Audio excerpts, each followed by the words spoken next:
auto sequence start in 5, 4, 3, 2, 1.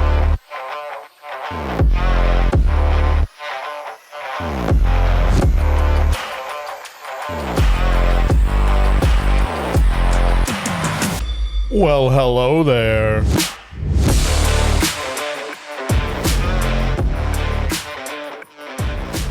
Welcome, my fellow stars of your own memoirs, to another installment of Canned Conversation.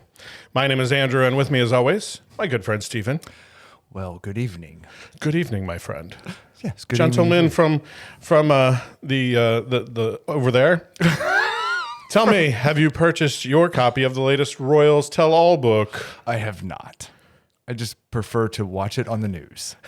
Oh, it's on the news. It's scandalous, though. I think they're everywhere. I believe the book is about the spare The Royal. spare- yeah, the one they just had for parts. Yeah, just if you need if you need- need an extra, pull them in. Yeah, if you need a Prince kidney or whatever you need, have an extra. For the real one, Yeah. right? Like For the one that's going to do is it something. William is the older Yeah. one. Yeah.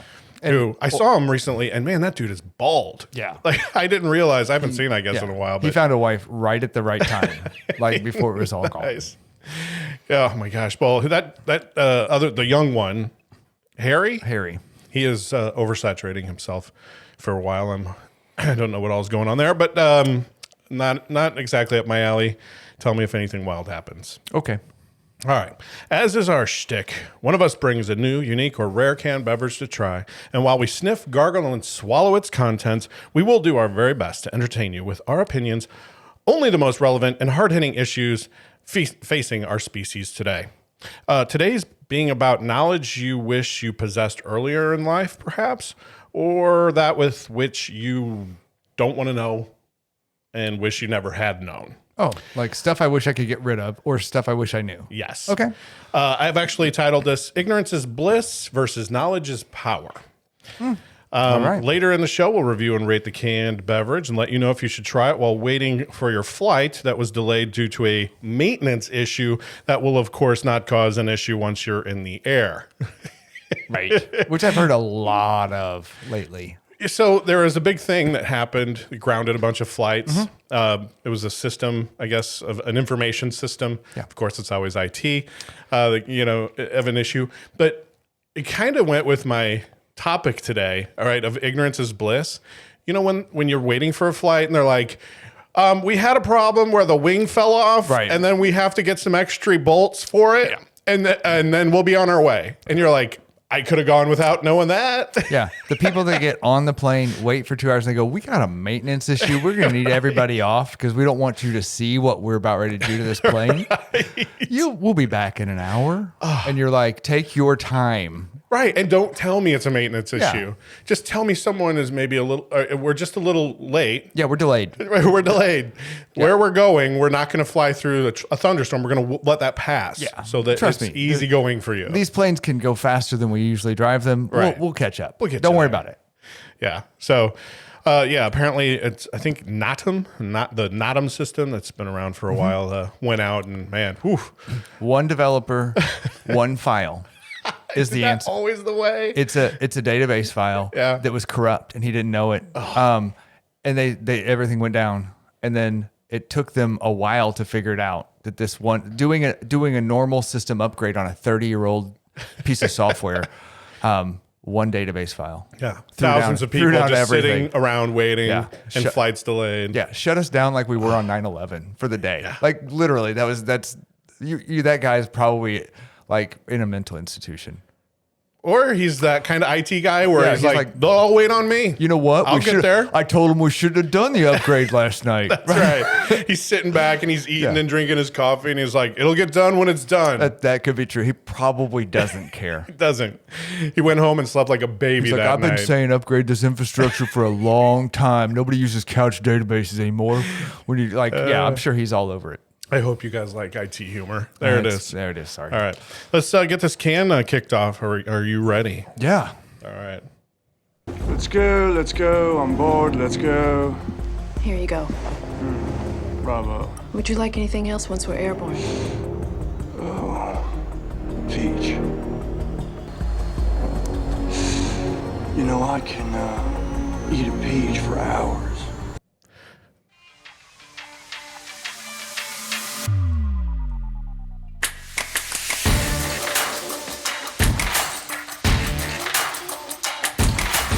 All right, my friend. What movie is that from? I have no idea. I can eat a peach for hours. I have no idea. Should I know that one?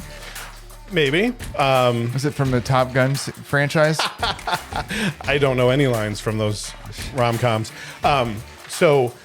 This one, did you recognize the voice? No. All right. Nicolas Cage, if I gave you that. I would have. So I could buy that. that was Nicolas Cage. He started Like the movie Con with Air or something. very close. Dang it. Similar time frame in that 5 or plus 5 or minus 5 with John Travolta. They did a movie I'm sure they did. where they switched. Oh, Switching Faces. Faces. Yeah, that change. Is it? It's not called Switching Faces. It's called Face Off. Yeah, Face Off. Very There you good. go. Excellent job. We'll give you the ding for that. All right. So That's why funny. did I play that? This is why. This Okay, is the beer that we're drinking. The reason for the it's season? 312 Peach. So we've wheat had beer. We've had this the lemon shandy. I don't Yeah. believe on air, but like it's just Yeah. been something that Goose Island makes. It's always around Yep. at certain times of year where it seems like it's on every end cap. I Agreed. would have figured it might. Now the lemon shandy is probably a little bit closer to summer, but Yeah. for whatever reason, this stood out at me as I'm walking down and looking over cans, and I'm like, I love peach stuff. Don't know why. It's just one of those flavors that if done right, like Yeah. peach margaritas. Yeah. I don't mind peach. Yeah. It's a little different than when we have some of the other flavors because it seems like a lot of times it's like cherry this or, apple something, but, throw a peach in there every once in a while. So this is Chicago, a Illinois. wheat beer. ale with peach, and that's basically it. Yeah, it's 18 IBUs, if you remember IBUs, which is the International Bitterness Unit. Yeah, we'll come back to some of our non-knowledge a little bit later. We got an email from a listener. Oh, crap. Is it from Romania or no?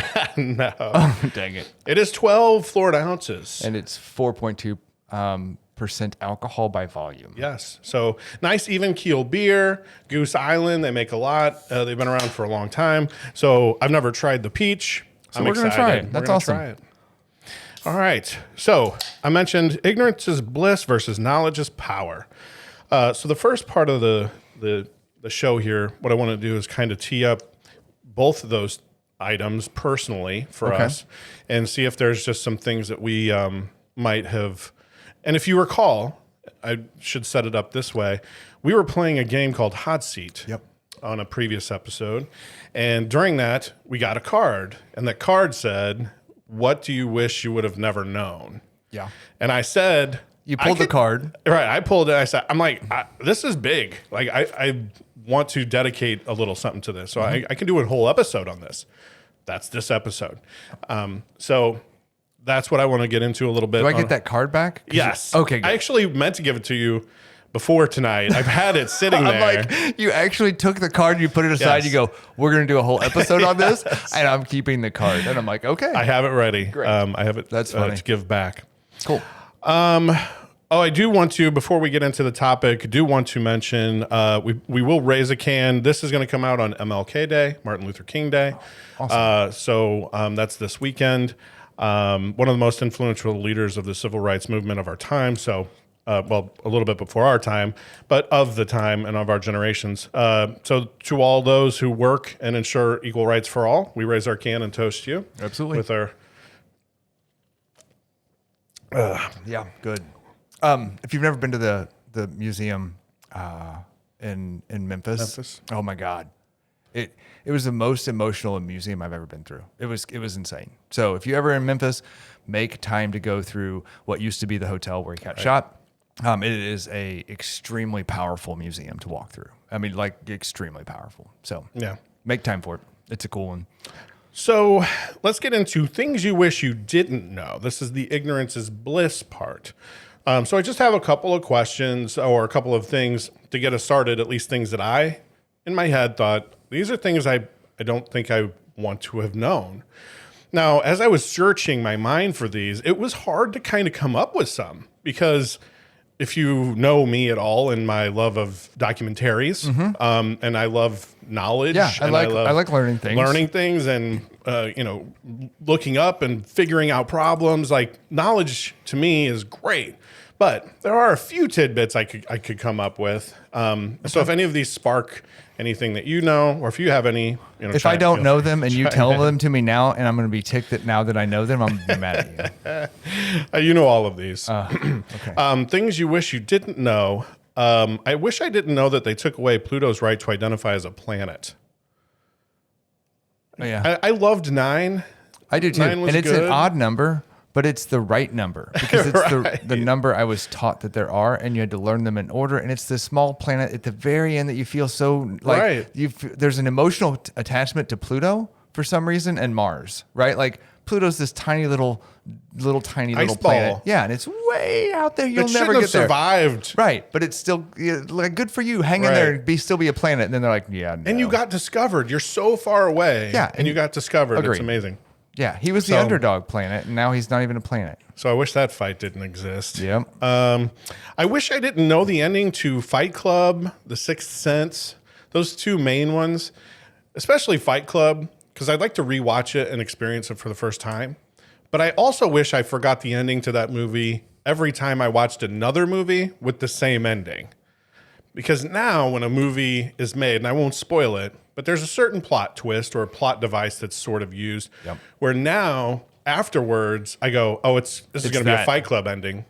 And then when it turns out to be true, I'm like, oh, I think the realization that there are formulas in music and there's formulas in movie making. Right. There's formulas that they hit and they go, it's this. I need these type of characters. I need this type of twist. I need this type of thing to overcome. Whatever Right. that is, like they figure that out. Whatever that formula is, and if it works, they're like, I'm going to duplicate that. And all of a sudden, you can start seeing the pattern of them going, Right. yeah.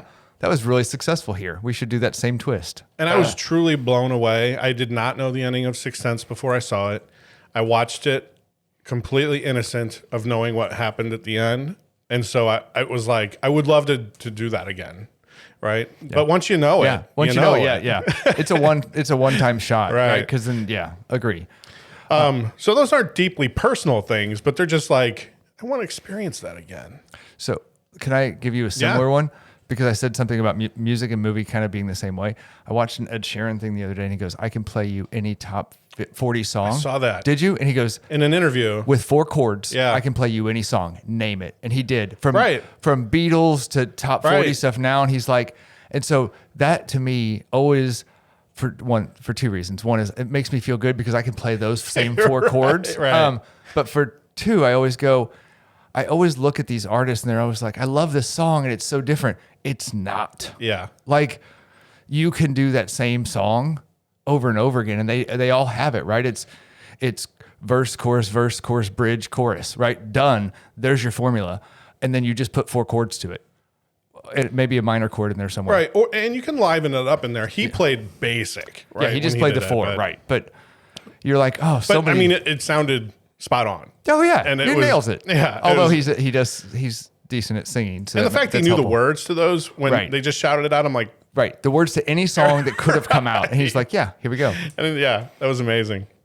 So kind of along those same lines, I just threw this in here. I wish I could not know how good a steak tastes and do that the first time. But any sort of food item that you really love, like it just, to me, that first time that you enjoyed something or something hit your senses, in such a way that it was like, oh my gosh, this is amazing. Those are the kind of things I'm like, ignorance is would be kind of like bliss there. The odds at a casino, wish I didn't know those. Kind of kills the fun, at least for me. I'm that person. Mine's the lotto. Right. I mean, when I buy the ticket, I literally feel rich until the drawing. Yeah, we've talked about it, right? I mean, I will. I'm looking up houses of where I'm going to buy, right?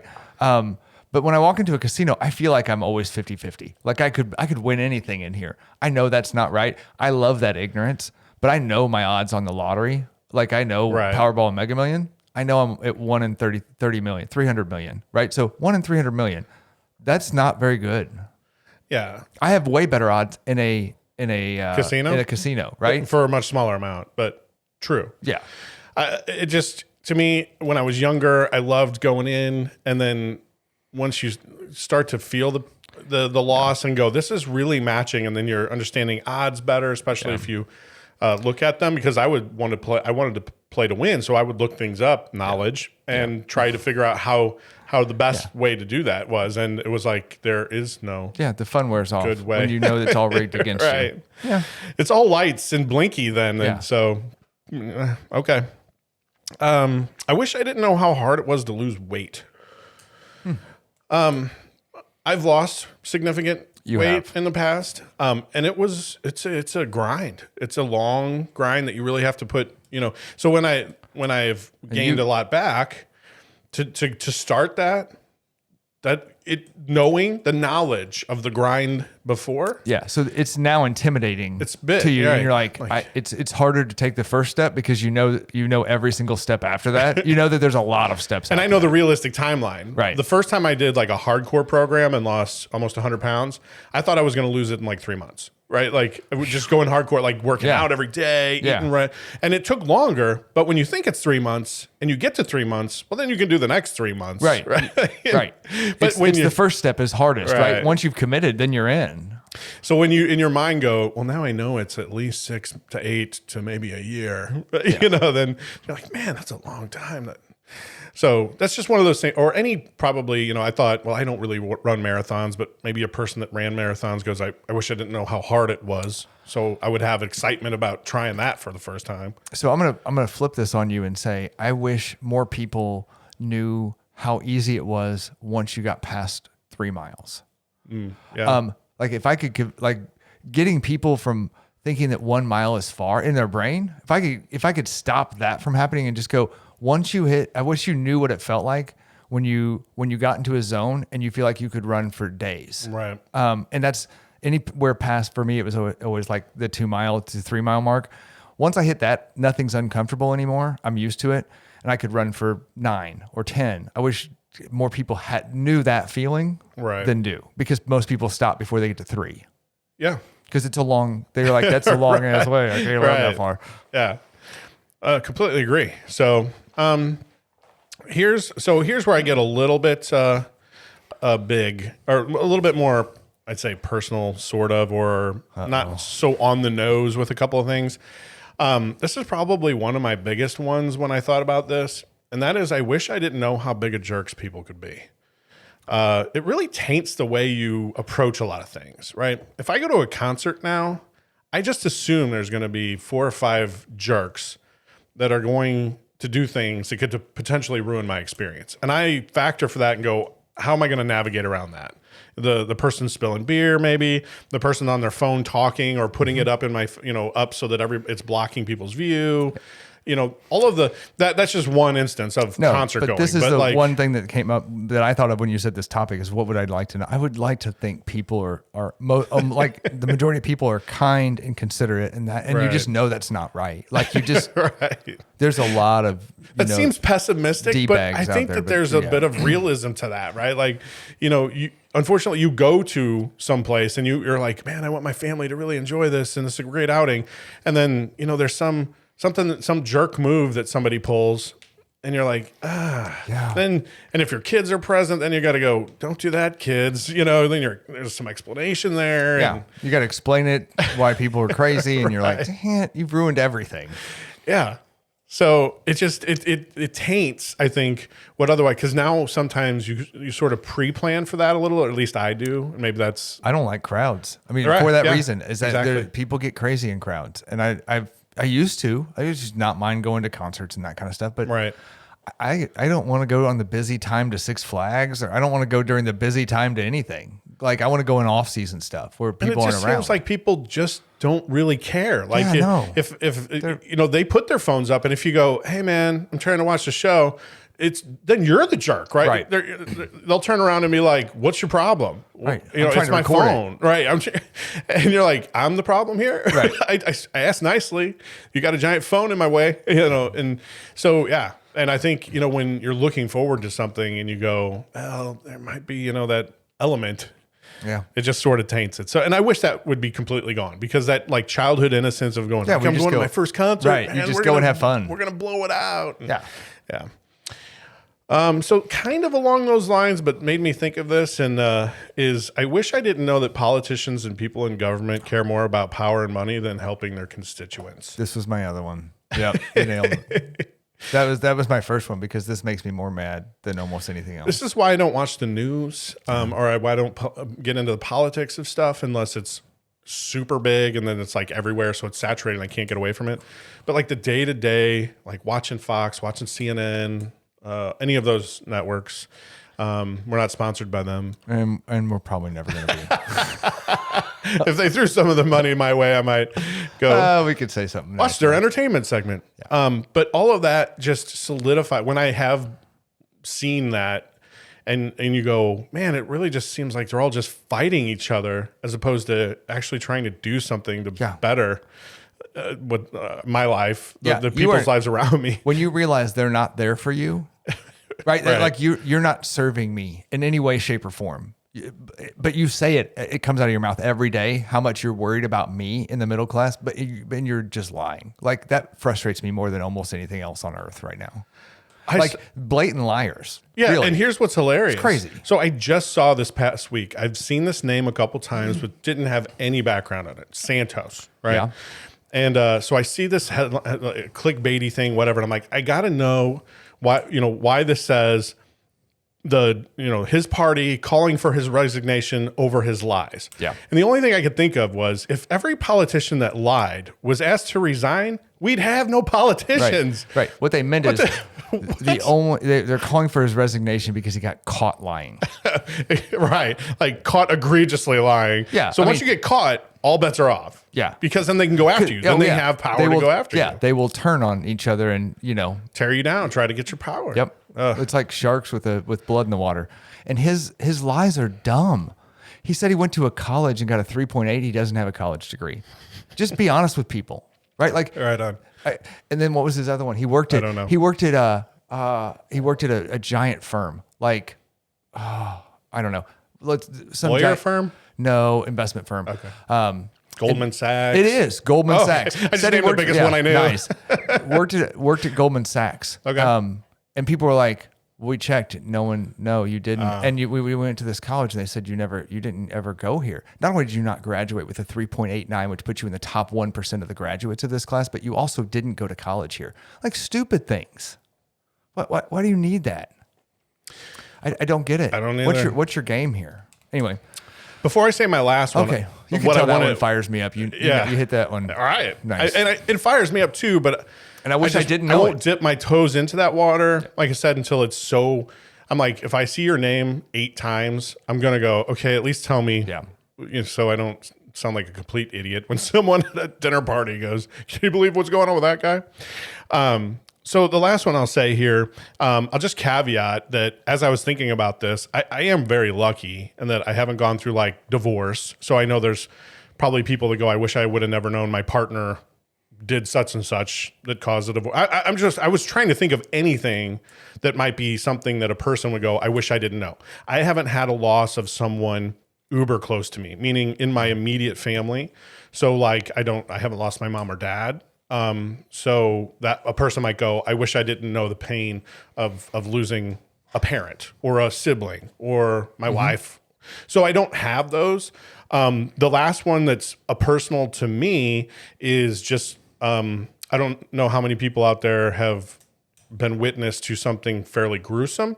I could have gone without seeing that. I was, first day, Panama City, 1996 spring break, hotel. We're on I think the guy was on the same floor as us. Some goof thought it was a good idea to try to go from one balcony to another by way of a gutter that was in between. The gutter broke. He fell 4 stories. I watched that. He just wanted to get a better look at some girl who took her top off. That was the cost of that, his life, right? And I could have gone my whole life and not seen that in person. Yeah. I mean, we all know that stuff exists. And there's news and stuff happens all the time. And people have witnessed probably much more horrific things than me because I'm not in the medical industry. I'm not in, driving an ambulance. I'm sure those guys, hats off to you. You get to see everything, right? Like you get to see every crazy, stupid thing any stupid person does. But I could have all gone the without accidents, that, yeah. knowing that. All right. Do you have anything to add? You stole my good one. On the personal side of things, though, I still am a knowledge is power guy. I mean, there's things that frustrate me, like politics, that I go, I wish I didn't know, like the government stuff. Like it's obviously interesting for me for some reason. I cannot keep my feet out of that water. I need to shut her down. But I think even the bad things that you go through, and like I've lost both my parents, and I've lost a close friend in high school, right after high school, and like those things impact you and are really bad. I went through some depression after that, and went through some like suicidal things, and like just dropped out of school and just did all kinds of weird, like bad crap. It made me who I am. Agree. And I don't think not knowing that. I mean, I think knowing that has made me better. And not knowing it would make me worse. So I'm going to say I still, all those painful things, I still go, yeah, they sucked. There was some really horrible crap going on, but I also wouldn't take it back because I think it makes you better. There are things like knowing that politicians aren't there for you. That doesn't make me better. Like, yeah, I would love to still think they actually care about me because Right. I wouldn't be so stressed. I wouldn't like turn on the TV and go, oh, are you kidding me? Right. And those were the kind of things I think I hit on too, because during this exercise, which is a really great exercise, I would challenge anybody listening to take a little bit of time and try to write out a couple of things like that you go, I wish I never known this. And then, because there'll be a couple of things that you write down and you scratch it off and go, but honestly, that really helped me. And you sort of jumped into my next topic because the next part of this is the knowledge is power. And sort of intentionally put what we wish we didn't potentially know first, because then, like I said, I think at the end of the day, most of what you know will help you, even your failures and stuff. So I'll talk about that now. Let's go ahead and rate the beer. Cool. And then after that, I have a really fast, hopefully a kind of it's not really a game so much as it's kind of a fun little play along of things that you may have want to have forgotten, fads that you participated in. So it's just a list. It's sort of a bullet list. We'll hit them fairly quick. And if you participated in the 80s, 90s, or aughts in a certain fads, then we'll see how many points you get. All right. So before I do this, this is our 99th rating and the time of a can. So we're going to have a fun next episode here when we hit 100. We've only done 84 episodes. This is number 84, right? But we did, if people who have just started listening who don't know, we started having these discussions and rating beers, and that turned into podcasts, right? And then the early podcast we were doing two. Yeah. So so if you look out at our list of cans that we've rated, we're at 98. This will be 99. Just in time for that, we got an email, apparently in response to our growth mindedness, our growth mindset stuff. Stuff. So this comes to us from Andy. Dear growth minded setters and Andrew, what's up, guys? Longtime listener, former guest of the show, and margarita maker to the stars, but first time emailer here. My episode highlight when you said do not find this beer, and then also said keep that growth mindset. Yeah. Apparently those things didn't quite jive, but basically said no need to bash a brewery because your taste buds are total crap. Right on. I hear ya. Just so you know, there are numerous iterations of Sasquatch. That is the maker of the can in question. Okay. I feel some of the others you may like don't sell 903 up the river just yet. I'm the guy for that can, basically. That sounds up my alley. Not 100%, but I bet I would be at a 3.5 at least, which shows you how much we don't do 0.5s. Points. Thanks, Andy. So, of the 544 people, so there's, I guess, some app out there on 544 people on some app out there that you can rate things. Mm-hmm. They rated it a solid 3.95. That was the wine infused oak aged barrel wine infused thing. That I couldn't finish. Literally. I finished it. I did not finish the can. Yeah. So, which means you were at technically a 1. And for a minute, we didn't know what IBUs were. Andy also schooled us on that. So apparently Andy is our resident connoisseur expert of all things palate. So I was just know going in, we're your everyday palates. You, my friend, are the specialized palate. I was sitting here getting ready to say, wait until Andrew takes a break, and then I'm gonna give Andy a little shout out because he's been putting out a lot of content lately on Drinks with Andy. And I follow that. It's been super entertaining over the Christmas holiday. He had all kinds of stuff going on, 12 Days of Christmas and stuff. It's fun to watch. But now I'm not gonna say any of that. No shout outs. No shout outs for Andy. No, do not. I'm not even gonna say how good of bash margaritas he makes necessarily. Yeah. Come on, it's every man's opinion for himself or woman's. Yeah. Well, I'm going to give my opinion on this, and even if it isn't what you would want. The women from Romania like us. That's all I care exactly. All right, 312 Peach. I love this. This is great. I could drink this all day, twice on Sunday.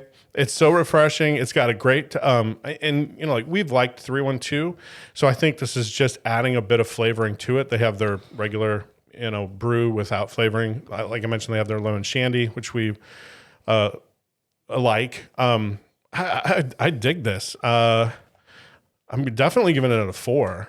I don't know if I'll push it on people. I feel because it's not too unique. Where it's like, there are some beers that are probably in close proximity.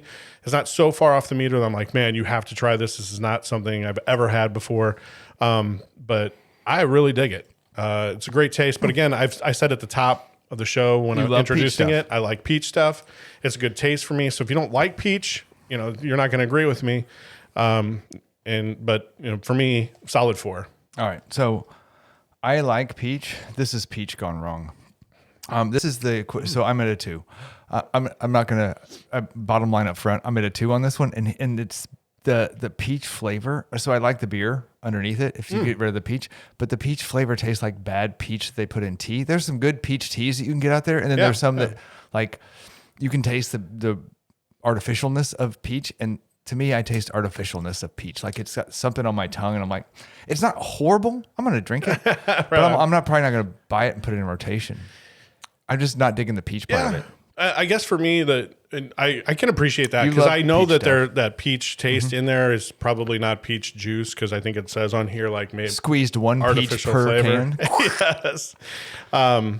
So I can see that, but I think it's probably I lean towards peach as being a good flavor that it's not resonating. Not with me. Bad at the end. Okay. All right. So I'm at a 2. You're at a 4. Yeah. We average out to a 3, so go find it. And it's not overpowering peach. That's another thing. It's subtle. It's not like you drink that and go, oh, that's peach. It's like that's a beer with hints of peach to me. I also think it comes in that order flavor-wise.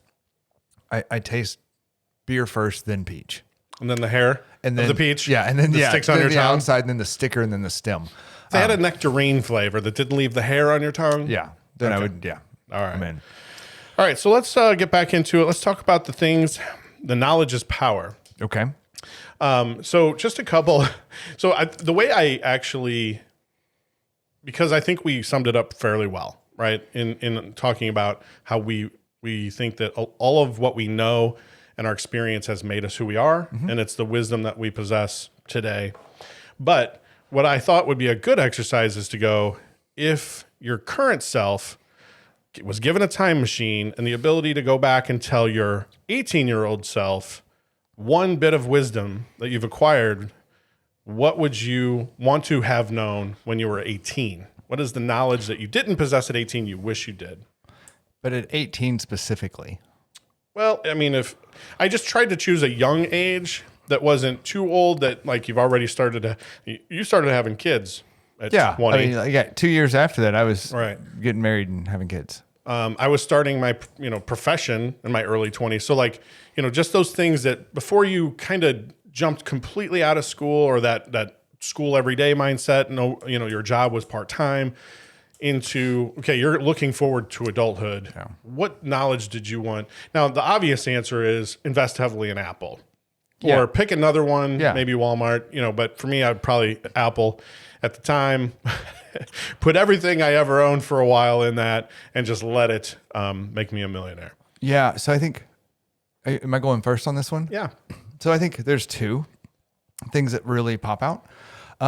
One is, I think at some stages, especially in like the way that I ended up getting married and having kids and really, really early, there's a lot of self-doubt. Like, I don't know what I'm doing all the time. Like for 20 years of my life. And really still, every day I don't know what I'm doing. Like I'm making it up. I would have really loved to just say every day of your life, you're going to just be making it up. And it's okay. Right. You're intuitive. You see the world well enough and you understand people well enough. You're going to be okay. Like don't worry about it. Don't stress out about it. Don't put yourself in like crazy anxiety mode about it. It's going to be good. The other is that when you're 18 and you're a boy, at least, you're invincible. And so things, you do stupid things, right? Like I would go back and go, hey, let's not try to kill ourselves in the car, right? Like, let's not go 110 miles an hour. Let's not run, I got my license taken away twice, like, because I had like 18 tickets at one point, and they were all running the gamut, like from right. speeding, running stop signs, passing in a no passing zone, careless and imprudent driving. You were trying to get the bingo for all the tickets. I did. I got a passing in a no passing zone and a speeding on my way home to tell my parents that I couldn't afford to pay my careless and imprudent driving ticket, and I needed money. I remember that story. 3 tickets, probably 12 hours, but less than 24. Right. That was bad. So I would say, hey, simmer down. You're a little sack of flesh that can really die easily, and you're endangering other people. Like, don't be so stupid at 18. That's a good one. And my third one, can I have 3? Sure. Oh, great. So I may be ruining this whole game. My third one is that people aren't always going to be around. So whether that be friends, whether that be parents, whether that be like, even if they don't die, they just disconnect from you. Appreciate what you have. Like, I disconnected from friends for like Shannon and Grant and folks. I connected with them last year. I hadn't connected with them in 20 years. Like, don't do that. Like, connect with people. Like, it's, you know what I mean? Don't do that. Don't disconnect. Yes. And spend your time wisely with those people. So you're like 18-year-old self. Don't do that. Yeah. Like, I mean, there's people that I don't connect with well enough from my high school that I should. They're a very small group. I mean, like, probably I can think of 5 people I wish I would call once a week. Maybe 6. 6 times a week? I would call them once a week. But, I lost my parents pretty young. Right. Things I would spend more time there. I would spend more time making sure my kids got to see their grandparents, that kind of thing. Just if you knew that kind of stuff. But okay, that's mine. Yeah. No, that's good. I can tell that was very emotional there. I need to have a button. Touchy-feely alert. But that's good. I love it. Here's mine. This one sort of my applies to both, I think, work and home life, especially when speaking of kids, not in the marriage department, but more of the kids. But I was called on, I think, looking back on it, to manage people and very early in my life and career. And I would tell my younger self, learn to be a servant leader first thing, and appreciate that not everyone wants to succeed. I was naive in thinking that everyone wanted to do a good job and succeed and just all play on the same team. For some reason, I mean, that doesn't even happen on the schoolyard. So right. I don't know why I thought maybe it's because I'm like, well, you get fired, right? Yeah. Like, if you're not all trying to succeed. I didn't know that there were people that didn't really care if they got fired, or knew that they could get fired, but had all of these ways of trying to play the system to not get fired. They spend their energy trying to beat the system to not get fired versus what I'm with you, because I always assumed people wanted to get promoted, and I found a lot of people who didn't. I'm like, right. You're not trying to move up, like make more money and find another job. And like, they're like, no, I want to work here until I don't have to work here anymore. And you're like, what? What, is it crazy? So my early on natural tendency was to be more of a task manager. I think not only at work, but then probably with kids too, because it was like, okay, I know what they need to do. I just need them to get from point A to point B. Just do it. And that's taking humanness out of the equation. So it took me a long time to sort of incorporate that. I'm just not naturally empathetic to that level where I can separate work from life. You know, when I go to work, I go into work mode, right? And I'm like, get A, B, C, D done, I can go home. Whereas a lot of times there are people that they're not doing well, but it's because home life. Yeah. Certain stresses. Yeah. And I was horrible at taking that into account. And that was just something that I think I could have done way better at. It would have helped some relationships at work. Yeah. Probably would have, helped diffuse a little bit at home with kids, like being a little bit more, I don't know. I'm just putting yourself in somebody else's shoes for a hot minute. Yeah. That's tough to do, right? I mean, as a servant leader, you have to be empathetic, and it's sometimes it feels like it's counterintuitive to getting a job done fast, is to taking a right turn and going, I need to talk to you about how things are at home, or what are you feeling, or why do you, what's going on in your world, versus can you just get these 3 things done? Then we can all go home for the damn day. Like, yeah. So. And when you're throwing a team, I think I was 21 when I got promoted and I got my first team. My natural reaction was, I'm going to grab this team by the horns and I'm going to pull them across the finish line of success. Yeah, I'm going to pick this bull up and I'm going to carry it with me. Right. Yeah. And it wouldn't budge, right? Like, especially in that manner, right? Of tackling it that way. And I'm like, what is the problem here? I am doing all of the things that I think, to get these stuff done. And it's so much easier when you go down, when you become that servant leader kind of mentality, if that makes sense to whoever's listening, right? Where you're like, I'm going to come to you, figure out what your needs are to help you want to do better, and then you're going to pick up all the team members will pick up the team and move it forward. Yeah. I can't do that on my own, and I did not know that at 21. Yeah. I mean, I struggled. It was a horrible day-to-day process. I'm like, why do these people not want to do this? Like it's. And especially if you think the job is sort of easy, right? You're like, why can't you just do A, B, and C? Yeah. It's super easy. I did it. Right. I could do it right now. Right. And yeah, that's just not the way everybody works. Yeah, we grew up. Why isn't everybody wired like me? I know. It's frustrating. I had this conversation with my wife the other day. I'm like, why don't you think like I do? You know how much easier this relationship would be if you just thought like me? It's so much better. Awesome. All right. The other semi one that I had on here, it's not that number one is the one I just said. But the other one, I don't know if this would help me as an 18-year-old, but if you could live your life, when I was young, I was didn't understand the ways of the larger world. I mean, even though I grew up in sort of an urban area, there was a lot of different types of people. It was very, it wasn't just all people that look like me, right? So I didn't really get a sense or know that there are people that have a preconceived notion of you just because of your size, your color, your ethnic, or your race, your male or female, your gender, your religion, the way you look, in your demeanor, basically. So just. If I could tell my 18-year-old self, be very mindful and careful of the things you say and do,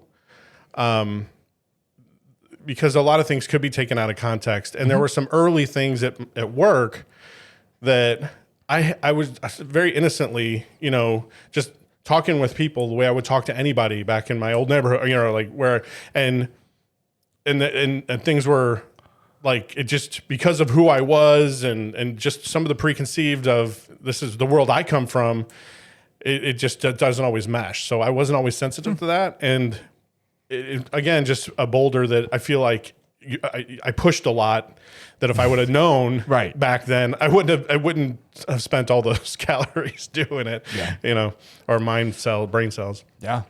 I don't know. No, I didn't know how to put that, but So I've had a couple instances where I've been just enlightened by people and felt very ignorant about what other people have gone through in the world. A couple of them have been about race.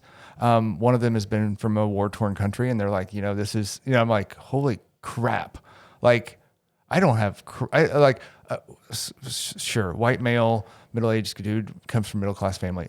Doesn't have a lot to complain about anyway. I get that. But like some of the stories you end up hearing people's stories about what they suffered as a kid, or racism that they still suffer today, or they've changed their name so that on their resume it doesn't appear as a African American names. It comes across their mom named them specifically so their name doesn't trigger something, like just those kind of things. You go, gee, many Christmas. So I've had those enlightening moments where I go, God, I wish I was paid more attention to this earlier and knew about it earlier, because you can do something about it if you know about it earlier. Yeah, for sure. And there are certain things that if you say, even if it's in a joking manner, that it somebody might not take it that way. All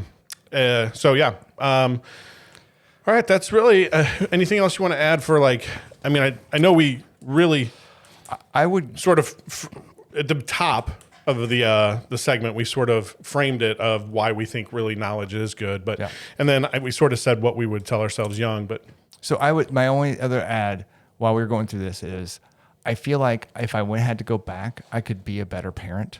I started parenting young. Like we were still drinking Mountain Dew, playing video games when I was a parent, right? Like college days stuff, right? Like 21 years old. So I think if I had to go back and do it, if I knew what I know now, I would go back and go, okay, I need to be more rigid about making sure my kid has the opportunity to go take risks and doesn't feel like failure is not an option.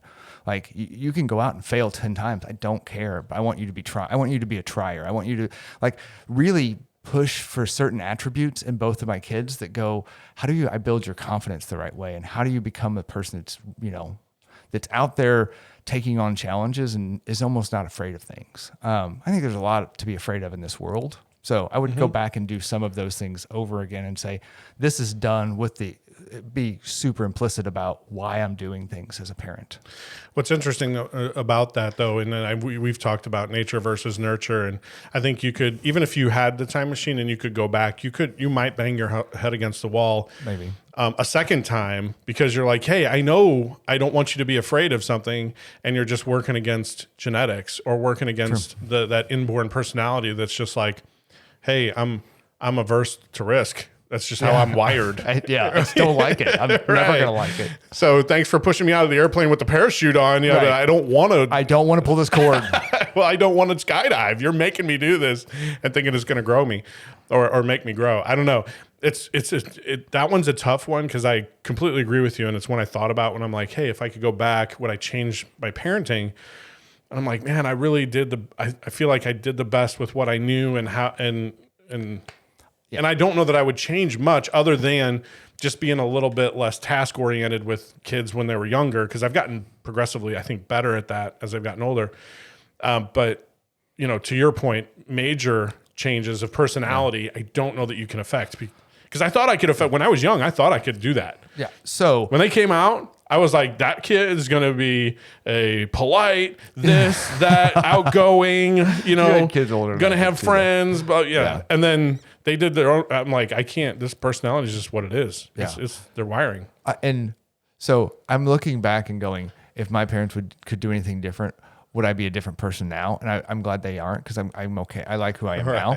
So at some point, maybe my kids will go, I'm glad. They jacked some stuff up pretty bad, but I'm glad they did. Like, I wouldn't go back and have them do it again. So maybe that's the answer, is that if I could go back, I'd probably screw them up in a different way, and they'd be like pissed, because they're lovely people now. So excellent. All right. Well, the last thing I want to do is, so when I was thinking about things that you might not want to know, or might want to purge from your memory, are fads that you either participated in, maybe you had them. Maybe you don't. Maybe you embrace these. So I'm going to sort of like rapid fire these off, and you can say participated, into it, whatever. Still love it. Didn't, or you could go, oh, I can't believe I did that. Okay. If you because there's some fads where, if you see a picture of yourself and you're like, oh, I was into that. Yeah. So I almost said give yourself points system, but I think there's too many of these. Plus, we'll go a little quick. I think it'll be just a little bit more fun to just kind of reminisce about some of these. So number one item, and I'll kind of give you a time frame when I think these occurred. Okay. For the most part, but I might be a little off if things happened at the very end of the 80s, very early 90s. Don't worry, Andy will let us know. Yeah. Email us. Do you remember magic posters? Those things at the mall, all the kiosks had these things that they were just this. I could never see them. Those things that It's you a have to look square at it of- right. of a and it's bunch of just- color. It's nonsense. Yeah, That- and then you would have to either cross your eyes or like let your eyes just go. I still think those are fake. I think people were messing with me. That's never worked for me. That was one of those fads that it seemed like it was so big. Oh, it was. But then gone. Yeah. Right? Like people, I don't know anybody that had them on their wall. I know my mom bought one at some Yeah. point, but I don't remember us hanging it up. Yeah, because once you've seen it, Right. Oh, it's a boat. yeah, great. All Move right. on. Number 2. Now this one's a big one. Mixtapes. I miss our mixtapes. You embrace it or Embrace it. Embrace it or leave Kids it. don't have that now. They have playlists with 1 million songs on Right. it. You used to have to narrow that crap down to you got 5 songs on the side of a tape and you got 5 songs on the other or 6 songs on the other, whatever it is. Like you have to be Right. specific. And you had to do your darndest if you were taping it off the of radio. the radio. Oh yeah. And then if you were making a mixtape, you had to have the dual, Yeah. action, the dual decks, and man, it was a process. And if it breaks, if your tape player eats it, Yeah. you're destroyed. Right. Because you put so much effort and you're like, now I have to remember what songs are on there and what order because I want them in the same order. I put them in an order specifically On of purpose. side A and side B, right? Yeah. So, yeah, there's a lot of work. Now they're just like, oh, yeah, edit to my Spotify list. Yeah, whatever. It's on the list, and then you're like, I've heard this enough. Take it off. Yeah. Like, well, when I've heard something enough on my tape, I had to listen to it again because Yeah. it was on there forever. I still have, just for the record, I still have mixtape. In my office, I have a tape player and I can put my tapes do? in. Yeah. I have a record player, a tape player, and a CD player and a radio all in one. Wow. So I can play anything that I've ever had Nice. growing up. Do you remember koosh balls? I do remember koosh balls. I love koosh Embrace balls. it or Embrace it. leave it. Okay. Those rubbery strings. It was They're just a still fun to ball play with. made of what? Rubber 1,000. bands, Those things.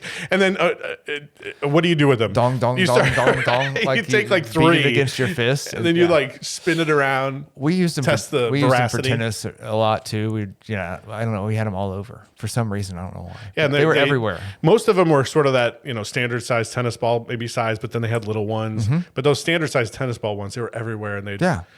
and Somebody all made colors. Somebody made a fortune out of those things. Yes. All right. So that was I had that in the late 80s. Mixtapes I had in the 80s and early 90s.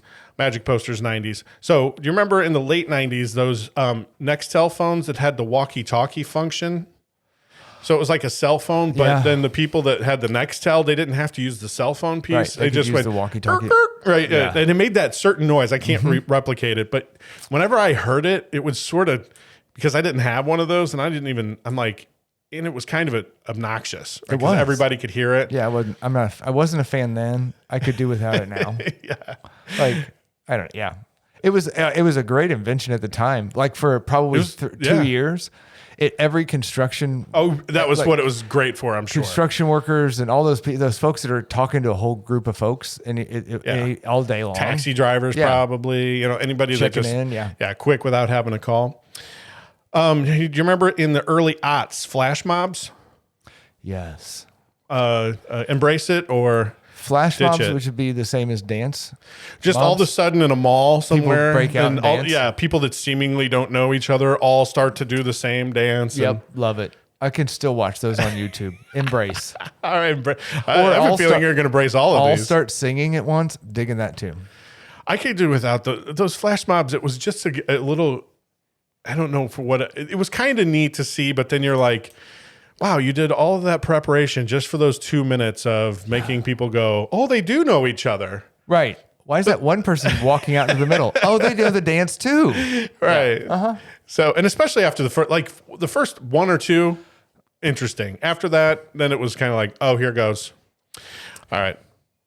So these were kind of all in the same vein here. 80s slap bracelets, 90s you replace those with Live Strong bands, and then and you also in the 90s replace that with friendship bracelets. Yeah.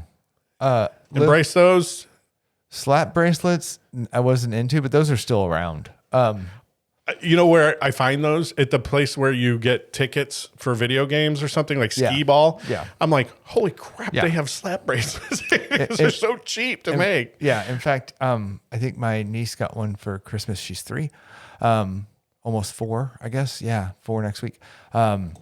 She got one for Christmas and she was like, look, Uncle Steve, I got a slap bracelet. Like she was jacked up about it. And she's like, slap it on my wrist, slap it on your wrist, slap it on everyone. I'm like, I remember being jacked up about this too. So she was jacked up about it. So, Live Strong bracelets. Live Strong bracelets not in. I'm not into that. Yeah. I wasn't really into it when it came out. I don't think either. Friendship bracelets I got into for a while. I remember just at school, Yeah, there you would had be stuff like, to do. everybody be making them. Yeah. Tape something to the end of your desk and then you're like, Yeah, and all the different weaving patterns. and Yeah. It was good for me because I'm a fidgeter. So I'm like, ooh, something I can just sit here and do with my hands and blah, blah, blah. Yeah. So, yeah. And then, at some point you would have like 12. Yeah, and then it's- just a ton of them. And then you'd wear them till they're all sweaty, right? And gross. Yeah. And just, until they used to be vibrant, like whites and, and reds and They're all stuff. just And now they're all brown. just brown and crusty. It's gross. All right. In the 80s, take it or leave it, football shaped phones or any phone that was crazy in colors. Take it. I think see through. I think those were awesome in their day. I mean, I think you should leave them back then. I don't know where that puts me, but I loved those.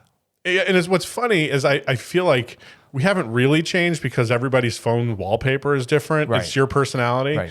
So even though kind they of the kind of same. look the same, but yeah, The clear ones with the neon on the Oh, outside, yeah. Bart Simpson's head that popped off, and like, yeah. I mean, and the neon would flash when it rang. Oh, Like, yeah. ring. I had an Incredibles phone at one point because I got Oh, yeah. that from work.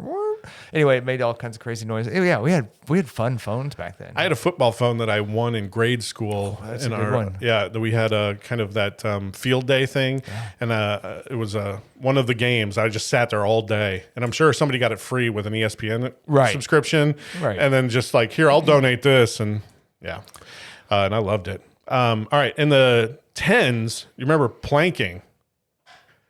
Did you ever plank I mean, planking is a good exercise. as an exercise? It's sure, not an activity that you do to like walk out in the street and go, I'm going to go plank. but that's what people did. That's dumb. You should leave that. No, I'm out. Whatever the out And it is. was like on weird things, yeah, right? like on a trash can or Right. like, yeah. Here's a church sign. I'm just going to plank on top of it. And that was dumb.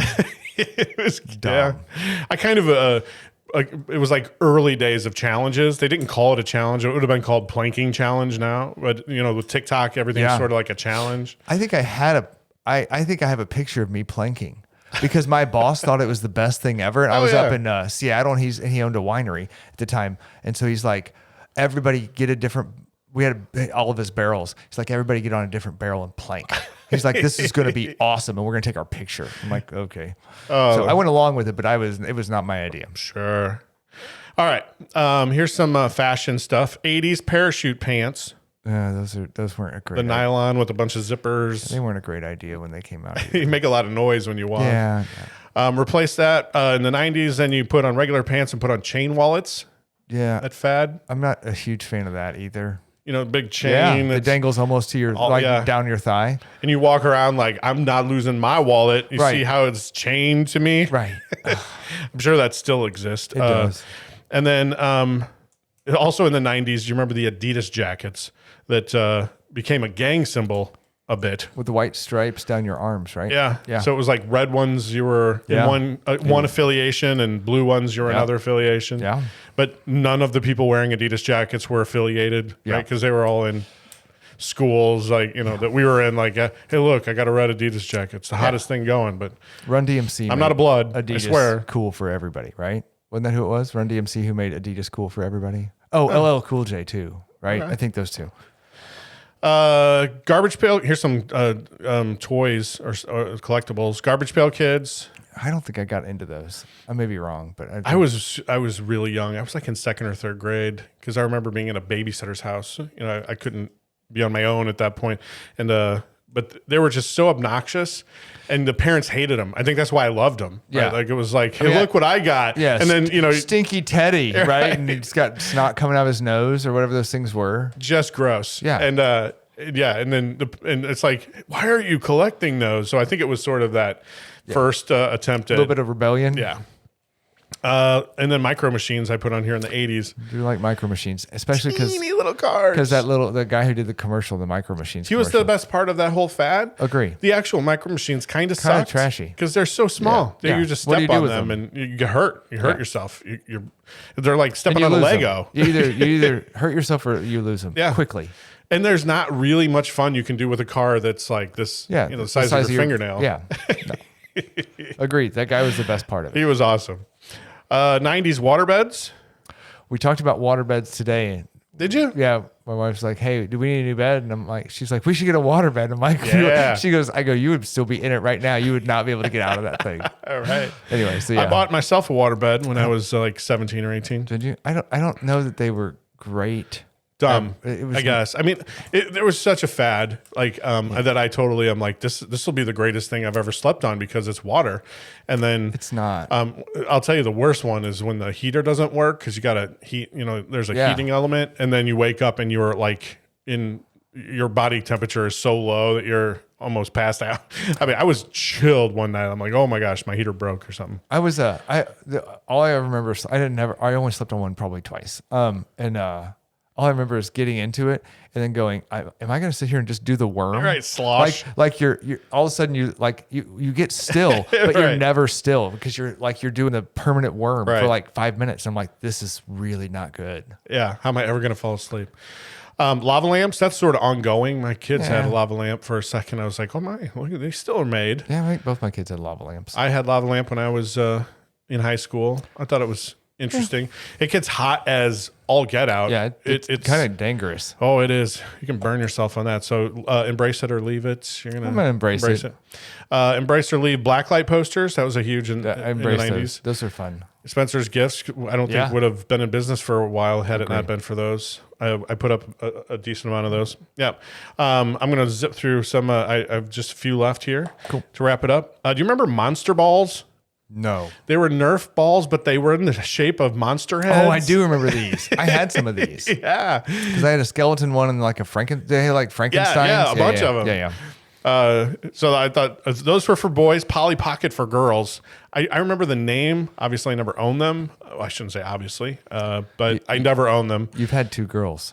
The Polly Pockets have been going forever. My girls had Polly Pockets. They did? Yeah. It was like a resurgence? Yeah. All right, because I remember like Cabbage Patch came around again, right? Where like they were selling those. I may be wrong, but I'm fairly certain my kids gave your youngest their Polly Pockets. I think you've had Polly Pockets at your house. But I didn't know. Because that was a big 80s. In the 80s, Polly Pockets was huge. All right, Swatch watches. Embrace it or leave it. Embrace them. Those things were the bad mofos. I remember $35 a piece, 500 variations. Changeable bands. I never had one. What? Zero. You need to buy one now. We were so poor. I'd ask and they'd be like, well, we can get you this like Casio. It was like $10, right? Like, I mean, it just...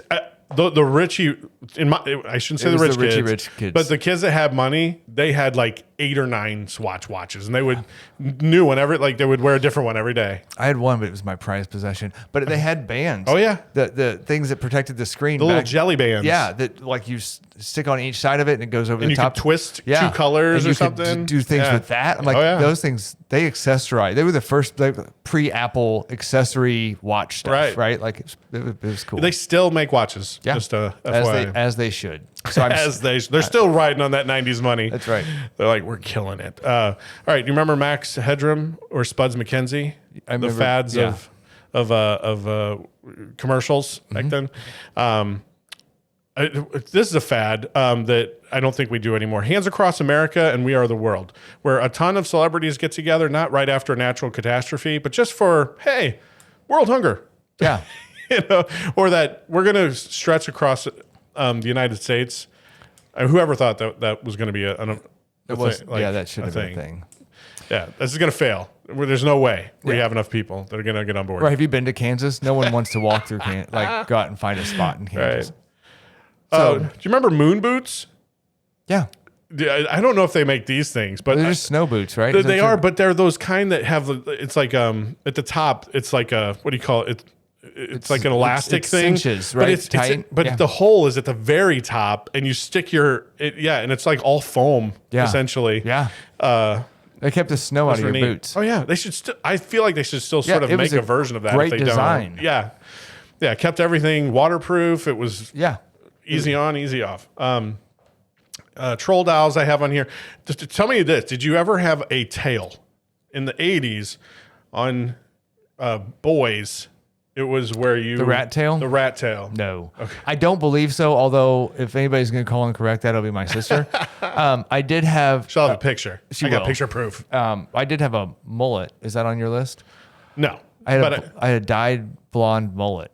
So if that's not on your list, it should be, because that was definitely cool. I'm just kidding. It wasn't. Right. There are a ton of other fads on here that I obviously didn't put on here. I tried to put things that we haven't talked about before or that doesn't always come up, because I feel like there's a couple that always there's come some up. reoccurring stories. Right. Of nostalgic things. And so I was like, I'm going to go a little off radar, right, to some of these fads that might be forgotten about fads a little bit.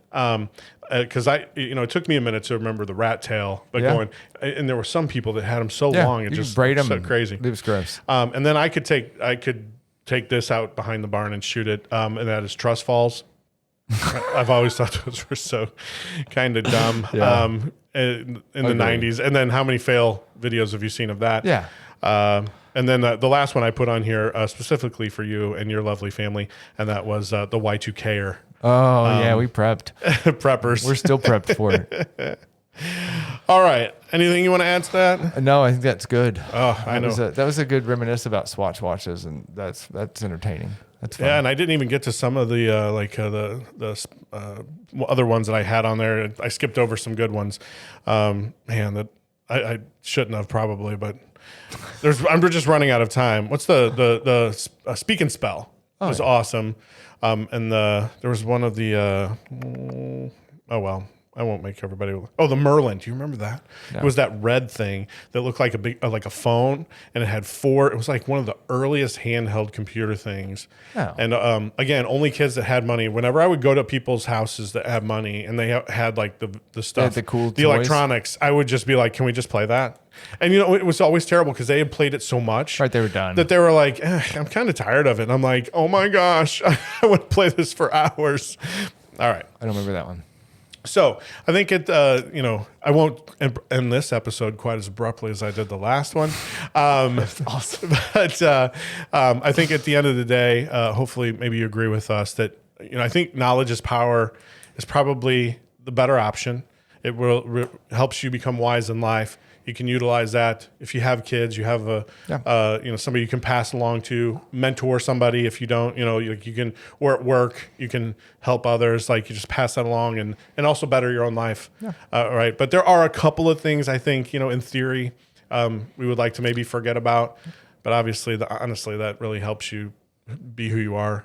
So, do you agree or disagree? Agree. I think there's very few things where ignorance is bliss. I do think there are a couple. And as you grow older and become parents, you realize there's some things you probably don't want to know about. That's true about your kids and their doings. Yeah, but for the most part, experiences shape you. Going back, you probably wouldn't change it, and you know more now, which is good. So awesome, digging it. All right, well, I think we're good. Thank you.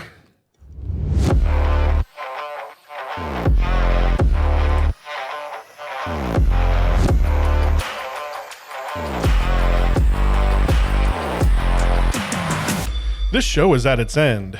If you can't recall its contents, please listen again from the beginning. If you wish to forget, sorry, you aren't that lucky.